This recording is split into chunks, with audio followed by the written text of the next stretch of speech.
Mana shu samarangizda hozir o'zini o'zi yamaydigan xususiyatga ega Ariston brendiga tegishli balonimizni test qilib, sinab, shuni ustidan yurib teshilmasligini ko'ramiz. Video qiziq bo'lsa oxirigacha ko'ringlar.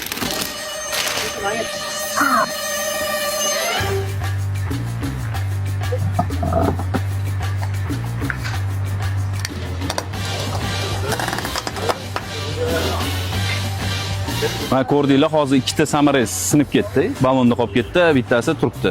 Hozir uni sug'urib ko'rsatamiz. Mana samarangiz juda ham uzun edi. Oxirigacha kirdi, ham bir xil o'ylaydi, protektorni olib ketdi deb, hozir sug'urib, sug'urib olamiz. Mana protektordan ancha uzun. Xo'p. Ikkinchisini sug'uramiz. Mana ancha uzun. Endi tekshiramiz.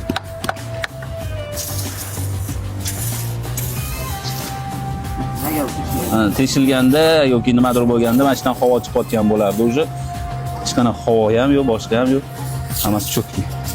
Hozir endi buni ozgina yurib bitta aylanib kelib tekshirib ko'ramiz. Hozir mana shu mashina bitta aylanib keladi. Hozir hamma savollarga yechim topish uchun yurayotganda havo chiqib ketadi, chiqib ketmaydi, shunaqa savollar bo'lmasligi uchun mashina bitta aylanib keladi, ko'rasizlar. Bu mashinamiz mana yurib keldi, ko'rdinglar, har xil savollar bo'ladi. Yurgandan keyin chiqib ketadi, boshqa unaqa narsa bo'lgani yo'q. Bu balonimiz havo qo'yib yubormadi. Sinovdan o'tdi, tavsiya qilaman, javobi ham, garantiyasi ham bor.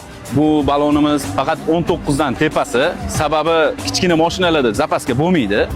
Bo'ladi, bo'lmaydi. O'shani hisobini olingan tarzda zapaskasi yo'q mashinalarga 19 dan tepasi 22 razmergacha bor. Bizda nalishida bor. Kimga kerak bo'lsa, telefon qilinglar.